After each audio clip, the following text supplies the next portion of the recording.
12살 때에 성전에서 랍비들과 성경을 가지고 토론한 예수님은 그동안 30세가 되실 때까지 18년 동안 어떻게 생활하셨는가? 거기에 대한 기록은 성경에 나와 있지 않습니다. 이제 30세가 되셔서 세례 요한에게 나오셔서 세례를 받으셨어요. 예수님은 죄가 없습니다. 원죄도 없으시고 자기가 지은 죄도 없어요. 그런데 왜 세례를 받으셨는가? 사람으로 오셨기 때문에 사람들이 어떻게 믿음으로 살아가야 되는지 본을 보여주기 위하여 세례를 받으셨어요. 세례 받으시고 나자 하늘이 열리고 이는 내 사랑하는 아들이라, 그런 음성이 들려왔고 성령이 비둘기 모양처럼 예수님 위에 임했습니다. 누가복음 3장 23절에 예수님이 가르치시기 시작하실 때가 30세쯤 되었다고 말하고 있어요. 4장 1절에서 13절까지 보시면은 그 후에 예수님은 광야에서 40일 동안 금식하셨습니다. 성경은 40일을 고난의 그런 기간으로 우리에게 교훈하고 있어요. 이스라엘 백성들이 광야에서 유리하며 방황한 그 기간도 40년이었습니다. 예수님의 금식 기도 기간도 40일이었습니다. 예수님은 금식하신 이후에 성령의 더욱 충만함을 받으셨고 마귀의 시험을 받으셨지만 말씀으로 물리치시고 승리하셨어요. 그리고 갈릴리 지방 여러 지역의 회당에 가셔서 말씀을 가르치셨고 사람들로부터 칭송을 받기 시작하셨습니다. 그 당시에는 회장당의 인정을 받은 사람은 회당에서 성경을 가르칠 수가 있었습니다. 예수님은 지난 18년 동안 낮에는 목수인 아버지를 도우며 아마도 30세 이미 이전에 아버지 요셉이 세상을 떠난 것 같아요. 목수 일을 하며 생계를 책임지셨고 저녁에는 평신도들이 모여서 성경 공부를 하는 그런 모임에 참여하신 것으로 추정하고 있습니다. 그래서 예수님은 성경에 능통하셨어요. 구약 성경에 능통하셨습니다. 우리가 생각할 때에 성령 하나님께서 기록해 하신 성경, 예수님은 하나님의 아들이시니까 다 알고 계시는 것 아닌가? 그 말도 맞습니다마는 예수님은 또한 인간의 모습으로 오셨기 때문에 사람으로서 열심히 성경을 읽고 또한 그것에 대한 연구와 토론을 하셨어요. 사복음서에 보면 예수님께서 성경학자들, 서기관, 바리새인 이들과 토론을 하는 걸 보면은 랍비식 토론에 능숙하신 예수님의 모습을 볼 수가 있습니다. 그러던 중 예수님은 어느 날 자라나신 고향 동네 나사렛으로 가셨어요. 그리고 안식일 날 회당에서 성경을 읽으시고 그들에게 성경에 대한 말씀을 하신 사건이 오늘 본문의 내용입니다. 예수님은 안식일마다 회당에 가셨다, 그렇게 오늘 본문은 설명하고 있습니다. 예수님은 어려서부터 믿음의 가정에서 생활을 하셨고 부모님들이 율법을 철저하게 지켰으며 안식일마다 회당에서 예배를, 오늘로 말하면 예배를 드리시고 성경을 거기서 듣기도 하시고 또 성경 공부도 하시고 그러면서 점점 성경에 대한 지식을 쌓아가시고 랍비 정도의 인정을 받으시고 가르치는 수준까지 되었음을 볼 수 있습니다. 오늘 우리는 7월 말까지 계속 릴레이 금식 기도를 하고 있습니다. 가장 중요한 것은 코로나19 사태가 빨리 사라지고 예배가 회복되는 것입니다. 구약의 안식일을 이스라엘 백성들은 철저하게 지켰고 십계명 가운데서도 안식일을 기억하여 거룩하게 지키라고 하나님은 말씀하셨습니다. 신약에 와서 예수님께서 안식 후 첫날 부활하셨어요. 그것은 구약의 토요일날 안식일이 신약에 와서 안식 후 다음 날 일요일을 안식일로, 새로운 안식일로 하나님이 정하셨음을 말씀해 주고 있습니다. 만약에 구약의 토요일을 계속하여 안식일로 하나님이 지키기를 원하셨다면 예수님께서 안식일 날 부활케 하셨을 것입니다. 그래서 초대교회는 안식 후 첫날 모이기를 시작을 했고, 자연적으로 구약의 토요일 안식일이 신약에 와서 예수님 부활 이후에 토요일 다음 날인 일요일 날을 안식일로, 우리는 주일이라고 말하죠. 주님의 날, 우리의 구주 되신 예수님께서 십자가를 지시고 죽으심으로 인하여서 우리의 죄를 대속하시고 죽음에서 부활하심으로 인하여 죄와 사탄과 사망과 지옥의 권세를 이기신 그날을 모여서 기념하고 감사하고 축하하는 축제의 날이 주일입니다. 그러므로 신약의 이 주일은 안식일, 구약의 안식일보다 더 거룩하고 더 감사가 넘치는 그런 축제가 되어야 합니다. 그런데 공교롭게도 오늘 우리는 금년 약 2월부터 시작된 이 코로나19 사태로 인하여서 성도들이 마음껏 모이지 못하는 어려움을 겪고 있습니다. 직장에서도 그런 압력을 받기도 하고 사회 전반적인 분위기가 그렇게 되고 있습니다. 제가 처음부터 말씀드렸습니다마는 대구에서 시작된 신천지 모임에서부터 폭발적으로 환자가 발생했습니다. 신천지 교회라고 매석하면서 시작을 했는데 신천지 교회가 아니에요. 사실은 정거장막이란 말을 그들은 써왔습니다. 교회로 위장하기 위하여, 사람들을 속이기 위하여 교회란 간판을 내걸기 시작했는데, 언론에서 그렇게 함으로 인하여서 마치 교회들이 코로나19 바이러스를 양산하는 그런 장소쯤으로 몰아가고 있고 오해를 하고 있습니다. 자녀들은 연로하신 부모님께 전화를 합니다. 옛날엔 그렇게 전화를 안 한 것 같은데 코로나19 때문에 전화를 해서 교회에 가지 마시라고. 여러분, 병원에 가서 치료는 받고 시장에 가서 5일장에 물건을 사는데 왜 교회 예배를 못 가도록 그렇게 하는 것일까요? 첫째는 믿음이 약하고 또 부모님을 생각해서 이해할 수 있습니다. 그러나 우리는 그 모든 판단과 기준을 사람의 생각이 아니라 하나님이 어떻게 생각하실까? 하나님이 이런 상황을 기뻐하실까? 그것을 우리는 꼭 생각해야 됩니다. 주일학교는 더 어렵습니다. 부모님들이 교회 가는 것을 허락하지 않습니다. 우리 부모님들이 신앙을 회복해야 되고 기도하면서 또 지킬 걸 지키면서 예배 나올 수 있도록 우리가 하나님 앞에 기도하며 실천적인 그런 신앙이 필요합니다. 제가 얼마 전에 사진을 한 장 보았습니다. 거기 보니까요, 어떤 건물에 안내판을 찍은 것인데 교회가 8개인가 9개인가가 쭉 교회 이름이 있어요. 위에서부터 밑에까지 8개, 9개. 그리고 옆에 예배 시간이 있어요. 아침 7시부터 저녁 8시까지. 한 건물의 한 공간에 8개의 교회가 시간을 달리하여 예배를 드리는 거예요. 정말 저는 그걸 보고 굉장히 슬펐습니다.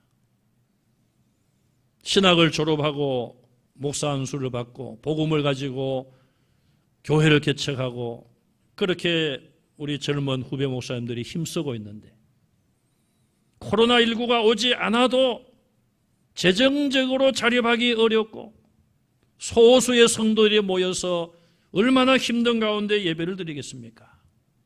그런데 이 코로나19 때문에 성도들이 모이지 못하는 성도들이 많고 어려움을 겪다 보니까 그렇게 모여서 월세라도 줄이기 위하여. 여러분, 이게 참 세계적인 토픽감이에요. 한 공간에 무슨 영화 상영하는 것도 아니고 말이에요. 한 공간에 8개 교회가 모여서 시간을 오전부터 밤늦게까지 쪼개가지고 그러면은 월세 100만 원 내는 거 한 10여만 원 내면 되겠죠. 예. 그렇게 지금 하고 있어요. 왜 우리가 이렇게 되었는가? 우리는 사람의 실수로 이 코로나가 시작이 되었다. 중국이 여기에 책임이 있다. 이제 우리는 그런 단계를 좀 넘어서야 될 것 같습니다. 하나님이 왜 이렇게 오랫동안 이것을 보고 계실까? 하나님의 뜻이 무엇인가? 예수님께서는 안식일마다 회당에 가셨고 말씀을 들으셨고 말씀을 가르치셨어요. 죄도 없으신 분이고 하나님의 아들이심에도 불구하고 이스라엘 땅의 그 지역에 오셔서 사람으로서 하나님의 자녀로서 하셔야 할 일들을 하셨습니다. 두 번째로 예수님께서 오늘 본문에 보시면은 회당의 모임에 참여하여 이사야 성경을 읽고 가르치신 내용이 나옵니다. 회당장이 인정하고 또 부탁을 하면은 지정된 사람은 그 성경을 거기 모인 자들을 위하여 읽고 또한 해석이나 가르치는 일을 할 수가 있었어요. 예수님이 그것을 맡으시게 되었고 성경 가운데 이사야서를 예수님께 드렸습니다. 오늘 저와 여러분들은 이런 성경을 가지고 있습니다. 성경 신구약 66권이 한 권에 들어있어요. 예수님 때는 구약만 있었으니까 39권 구약 성경 이거보다 더 얇지 않습니까? 그러나 그 당시에는 이런 인쇄술이 아직 발달되지 않았기 때문에 양피, 양 가죽을 붙여가지고 거기에 글을 써서 두루마리로 양쪽에 손잡이를 해서 둘둘 말아가지고 보관을 했어요. 그러니 39권 구약 성경이 아마 책별로 그렇게 준비가 이렇게 되어서 보관이 되어 있었겠죠. 그 중에서 이사야서를 선택하여 예수님께 드렸습니다. 예수님이 그걸 받으시고 오늘 성경에 보시면은 오늘 본문 18절 19절 말씀 이사야서 61장 1절 2절 말씀을 찾으셔서 읽으신 거예요. 예수님이 선택하신 거예요. 이 본문을 예수님이 찾았어요. 이사야 61장이니까 이 두루마리 이렇게 말려져 있으면은 한쪽을 풀고 한쪽을 감고 이렇게 막 찾아야 되지 않겠어요? 그렇게 해서 예수님께서 이사야 61장을 찾으셔서 읽으신 거예요. 그것이 오늘 본문 18절과 19절에 나타나 있습니다. 의도적으로 목적을 가지고 이 본문을 찾으신 것이죠. 이사야서 61장은 유명한 메시아에 대한 대망을 기록하고 있습니다. 메시아가 오시면은 어떤 일이 일어날 것인가? 성령의 충만함이 어떤 그 메시아에게 임하면 그 메시아는 구약의 말이고 신약의 말은 그리스도예요. 같은 뜻입니다. 기름 부음을 받은 자. 하나님이 보내신 구원자가 오면은 성령의 기름이 그에게 부어지게 되고 그가 그때부터 가난한 자에게 복음을 전파하고 갇힌 자에게 자유가 선포되고 하나님의 구원이 선포되리라. 그리고 이방 나라가 하나님의 백성들의 종이 되리라. 하나님께서 하나님의 백성들을 위하여 복수하시는 그 해, 그 날이 온다. 그것을 약속한 성경이 이사야 61장 1절에서 7절까지. 예수님은 그 중에 1절과 2절을 읽으시고 잠시 이제 쉬셨죠. 1절, 2절만 읽으시고 책을 더 말아가지고 관리하는 사람에게 주고 앉으셨어요. 그러자 사람들이 반응이 좀 있죠. 20절에 보니까 예수님을 다 주목하여 보더라. 잠시 쉬신 예수님은 21절에 이 글이 오늘 너희 귀에 응하였느니라. 상당히 중요한 말씀이에요. 예수님은 사역 초기부터 자신이 메시아임을 드러내신 거예요. 이 이사야 61장 1절 2절 말씀이 오늘 너희 귀에 응하였다. 그 약속이 오늘 너희 앞에 이루어졌다. 내가 그리스도라 이 말이에요.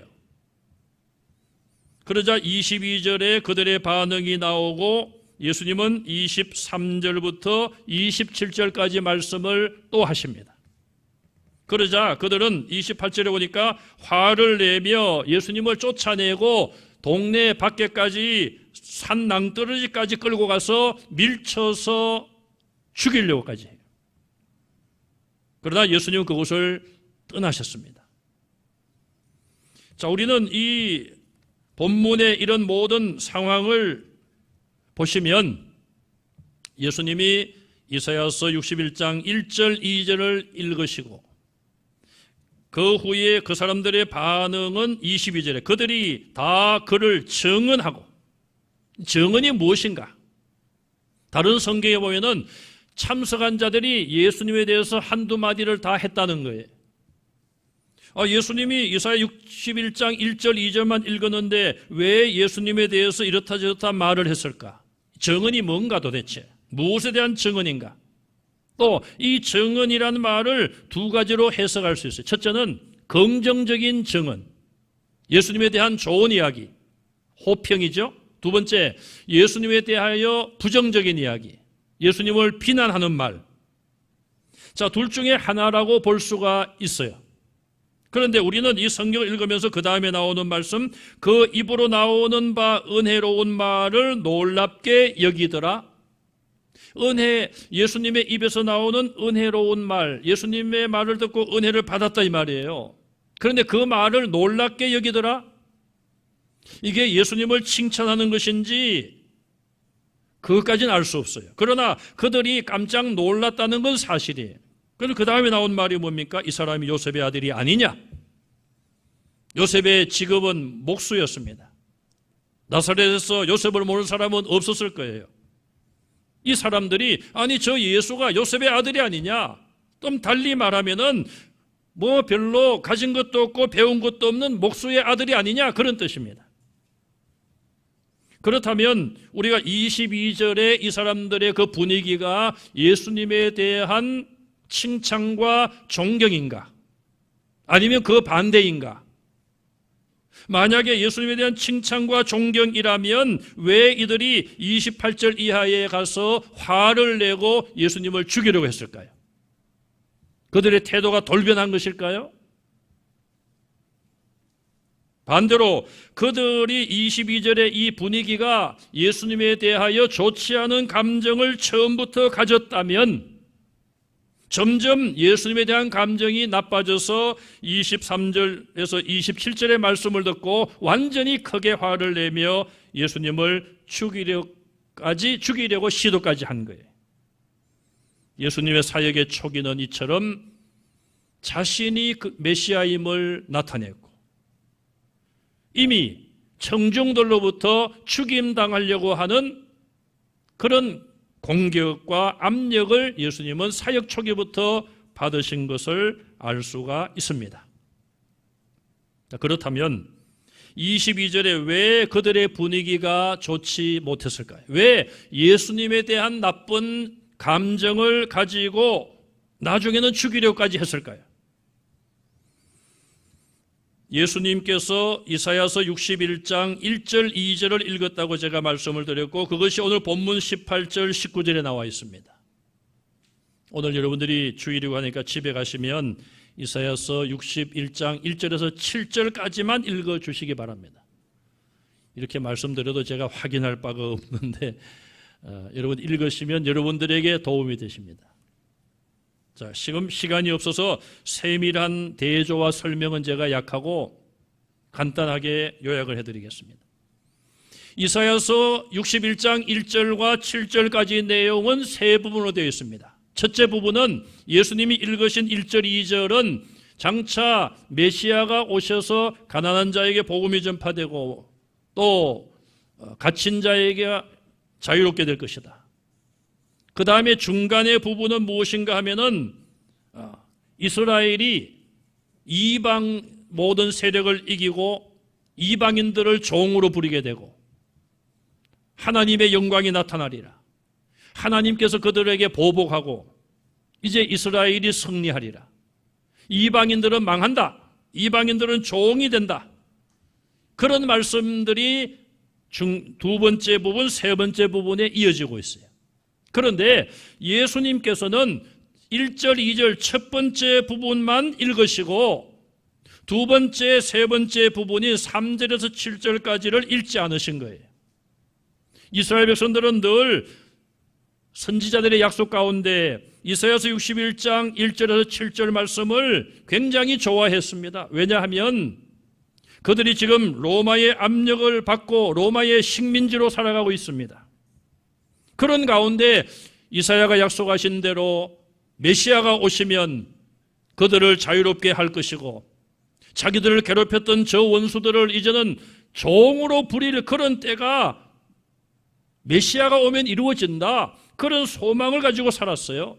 그런데 예수께서 그 본문을 선택하셨으면 7절까지 다 읽기를 바랬을 것인데 1절, 2절만 읽고 뒤에 나오는 이사야서는 읽지 않으신 것에 대한 실망과 분노가 있었던 것이죠. 그래서 목수의 아들 아니냐? 예수님을 존경하는 것이 아니라 예수님에 대한 나쁜 감정을 가지기 시작한 거예요. 또 한 가지는 이사야서 61장 1절, 2절 말씀 가운데 예수님께서 고의적으로 읽지 않은 부분이 있습니다. 그 이유는 그 내용은 무엇인가 하면 마음이 상한 자를 고치며 이 부분을 빼셨어요. 또 한 가지, 하나님의 보복의 날, 하나님께서 복수해 주시는 날이 온다. 거기 전파될 것이다. 그 부분도 빼셨습니다. 왜 예수님이 성경 그대로 안 읽으시고 왜 빼셨을까? 정확한 목적은 저도 잘 모르겠습니다만은 우리가 추정을 해서 이해할 수 있어요. 어쨌든 예수님께서 목적이 계셔서 마음이 상한 자를 고치며 하나님의 복수의 날 이 두 부분을 빼고 읽으신 거예요. 그러니 자 3절부터 7절까지는 아예 읽지도 않으셨고 1절, 2절 가운데서도 그들의 마음을 시원하게 해줄 수 있는 하나님께서 너희를 위하여 복수할 날이 온다. 그 부분을 뺐으니 그들의 마음이 상했다.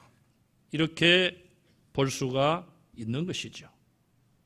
또 나사렛이란 이 동네는 구약 성경에는 나오지 않습니다. 오늘 본문에도 보면은 그 성이, 그 지역이 새로운 정착지로 BC 약 200년경부터 그 지역에 자리를 잡기 시작한 거예요.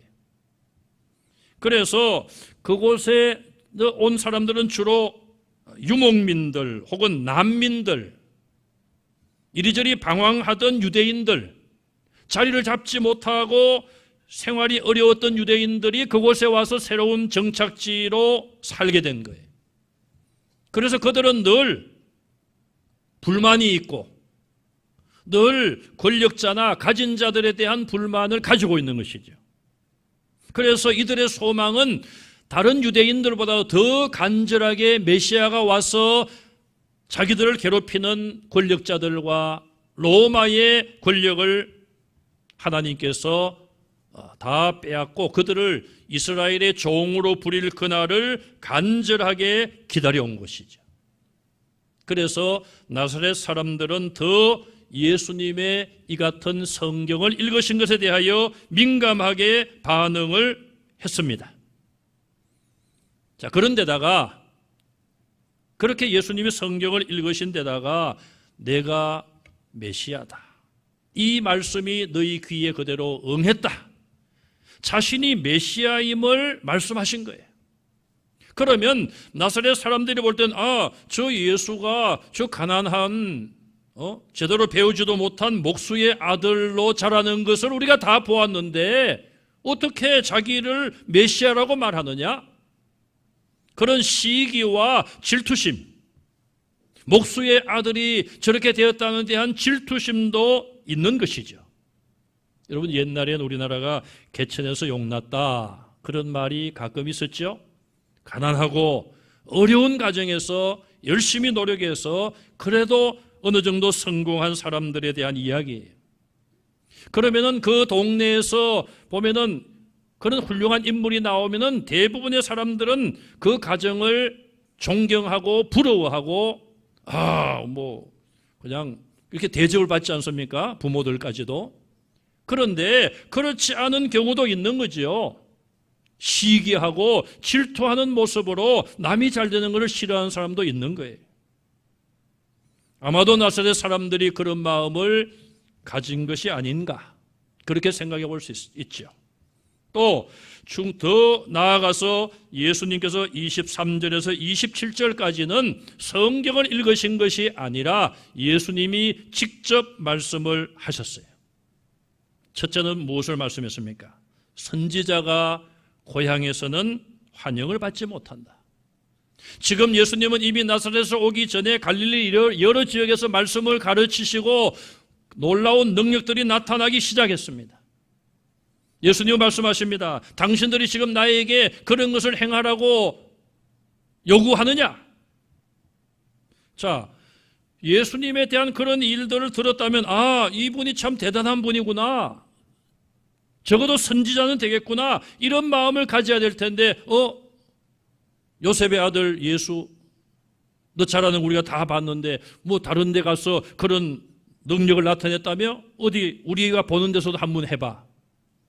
이런 분위기란 거죠. 이걸 예수님이 모르실 리가 없는 거죠. 그래서 선지자가 고향에서는 환영을 받지 못한다. 그들이 가지고 있는 나쁜 감정을 예수님은 말씀하신 거예요. 두 번째, 선지자 두 사람의 이야기를 하십니다. 첫 번째는 엘리야예요. 자, 이스라엘에 엘리야가 활동하던 그 당시에 많은 과부들이 살고 있었는데 하나님께서 엘리야를 이스라엘의 과부의 집에 보내신 것이 아니라 이방 시돈 땅의 사렙다에 사는 한 과부에게 보내셨다. 왜 보내셨습니까? 그때는 가뭄, 기근이 와서 먹을 양식이 없어요. 하나님이 엘리야를 보내신 그 가정에 엘리야가 갔습니다. 가서 보니 그 과부가 하나밖에 없는 아들과 사는데 이제 양식이 다 떨어지고 마지막 가루통에 가루를 톡톡 털어가지고 기름병에 기름도 톡톡 다 떨어가지고 마지막으로 떡을 붙여서 자기가 먹는 것이 아니라 사랑하는 아들에게 먹이고 이제는 죽을 날만 기다리는 마지막 떡을 만들고 있었어요. 엘리야가 그 여인에게 그 떡을 내게 가져오라, 내가 먹겠다는 거예요. 여러분, 기가 차지 않습니까? 벼룩의 간을 빼먹지, 그런 말을 하죠. 자, 이 여인의 입장에서 보면 이 엘리야는 외국 사람이에요. 어디 외국에 잘 알지도 못하는 사람이 와가지고 내 금쪽같이 귀한 아들에게 마지막 줄 떡을 달라고 하니 기가 막힌 것 아니겠습니까? 그런데 놀라운 것은 이 여인이 믿음으로 순종합니다. 하나님이 성령께서 그에게 믿음을 주신 것이죠. 하나님의 종이다, 하나님이 보냈다, 아마 그런 역사가 있었기 때문에 이 여인이 믿음을 가지고 엘리야의 말에 순종합니다. 어떤 변화가 생겼습니까? 가뭄이 끝날 때까지 그 과부, 이방 여인, 이름도 없는 그 과부의 가정에 가뭄이 끝날 때까지 가루와 기름이 떨어지지 아니했어요. 한꺼번에 많이 주신 것이 아니라 떡을 만들 때마다 가루와 기름을 하나님이 주신 거예요. 두 번째, 엘리사의 이야기를 합니다. 엘리사의 경우는 반대로 외국에서 외국 사람 수리아의 군대 장관 나아만이 한센시병이라고 그러죠. 나병에 걸려 있었는데 그가 외국에서 엘리사를 찾아왔습니다. 오늘 본문에 보시면 똑같은 말이 나와요. 이스라엘에 나병 환자가 많이 있었다는 거예요, 그 당시에. 그런데 그들이 엘리사를 찾아간 것이 아니라 이방 사람 나아만이 나병 환자인데 그가 엘리사를 찾아갔다는 거예요. 하나님이 보내신 거죠. 봤더니 엘리사가 어떻게 합니까? 그래도 외국의 강대국의 군대 장관이 왔으면 선물도 한 보따리 싸가지고 왔을 텐데 얼른 그냥 뛰어나가서 아이고 먼 길 오느라고 고생했습니다. 여기 앉으십시오. 내가 안수기도 해주겠습니다. 그런데 그렇게 하지 않았습니다. 내다보지도 않고 조응을 시켜서 요단강에 가서 7번 씻으라고 하라.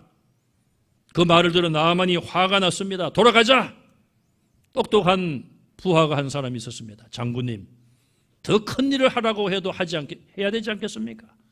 지금 병을 낫는 것이 목적이지 뭐 뒤에 말은 안 나옵니다만은 자존심이 문제입니까? 그런 식으로 이야기한 거죠. 나아만이 그 말을 듣고 마음에 믿음이 생긴 거예요. 그래서 요단강에 가서 깨끗하지도 않은 요단강에 가서 7번을 씻고 나병이 나았습니다. 예수님이 왜 하필이면 이방 사람들이 구원받은 2가지 이야기를 하십니까? 지금 예수님은 공생애를 시작하시면서 그래도 자기 고향에 와서 가장 먼저 내가 메시아임을 밝히신 거예요. 그 뒤로 보면은 예수님께서 제자들에게 내가 그리스도란 것을 말하지 말라, 때가 될 때까지 말하지 말라고 오히려 밝히지 않으셨어요. 그런데 자기 고향에서는 가장 먼저 사역 초기에 그걸 밝히신 거예요. 바울도 보면은 외국에 다니면서 가장 먼저 전도한 장소는 자기 동족들이 모이는 회당이었습니다. 사도행전을 보시면 회당에 가서 복음을 전하셨는데 사도 바울이 그런데 공교롭게도 동족들이 앞장서서 바울을 핍박합니다. 그래도 바울은 포기하지 아니하고 가는 곳마다 먼저 회당에 가서 동족들에게 전도해. 예수님도 잘하신 고향에 대한 애착이 있으셨겠죠. 그러면서 고향 사람들에게 말씀을 하십니다. 혈통이 유대인이라고 이제 이런 뜻으로 말씀하신 거죠. 혈통이 유대인이라고 하나님의 구원을 쉽게 생각하지 말라는 거예요. 메시아가 오기는 오시는데 유대인들의 그 한과 원수를 갖기 위해서 오시는 것이 아니란 거예요. 모든 세계 만민의 죄인들을 구원하기 위하여 이스라엘뿐 아니라 전 세계의 눈먼 자들의 눈을 뜨게 하시고 갇힌 자들을 해방시켜 주시고 정치적인 해방이 아니라 영적으로 죄와 사망과 마귀와 지옥의 권세에서 진정한 해방을 주시기 위해서 메시아가 오신다는 것을, 결코 하나님은 이스라엘의 원수를 갚기 위하여 메시아를 보내는 것이 아님을 예수님께서는 고향 사람들에게 말씀하신 것이고, 이방인이라 할지라도 믿고 순종하고 행동으로 옮기면 구원받는다는 것을 말씀하고 있습니다. 반대로 아무리 이스라엘 백성들이라도 진심으로 믿지 못하고 행동으로 옮기는 순종이 없다면 구원받지 못하는 것을 경고하신 것입니다. 오늘 우리는 예수님만이 우리의 믿음과 행위를 보고 계심을 기억하시고 우리의 믿음이 이기적인 믿음이 아니라 진실한 믿음을 가지시고 순종으로 행동으로 옮겨가는 믿음의 사람들이 다 되시기를 주님의 이름으로 축원합니다.